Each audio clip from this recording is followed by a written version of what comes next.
Gospodine Games, Reci Šić. znaš kako si zadnji put svoju HNL predikciju ko će pobijediti underdog relegation? I bio sam točan, ja mislim, tako?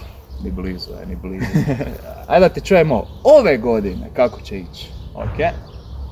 Neću nabrajati sve, nego ćemo samo osvaja Dinamo, opasni transferi, Da. Beljo, Goat, normalno, Mišić Čekerija, tako? Mišić će kerijat i ako još vrate Modrića za koju godinu, to je to. Wonderkid, kaj ćeš? Wonderkid, jedi. Može. Ok, onda idemo relegation, Rudeš, normalno idu opet dolje, kaj vam, neka iznenađenja će biti, nema šanse. Mislim, ako ima navijača Rudeša, sorry, ali mislim da vas nema. Onda Flapulezi, tu sam između dalmatinskog derbija, točnije morskog, Rijeka i Split.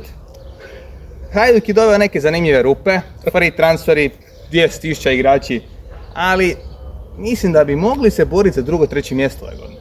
Zato ću staviti ipak ko flop Osijek. Osijek će biti opet 9.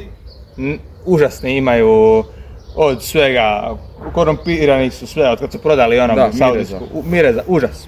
Ja, di će naša Moćna Gorica? Moćna Gorica, ja mislim da je mogla ove godine biti 3. pod uvjetom ako i Hajduk i Rijeka flopaju. Što je isto mogućno, zato što Hajduk je Hajduk, Rijeka je Rijeka. A Gorica je Gorica. I osvaja kup Gorica. Gorica će biti u finalu kupa ako ih ne pokrade Dinamo prošle godine. Tako je. Znači, ako gledamo da će HNL biti pošteno suđeni kup, Gorica sva kup.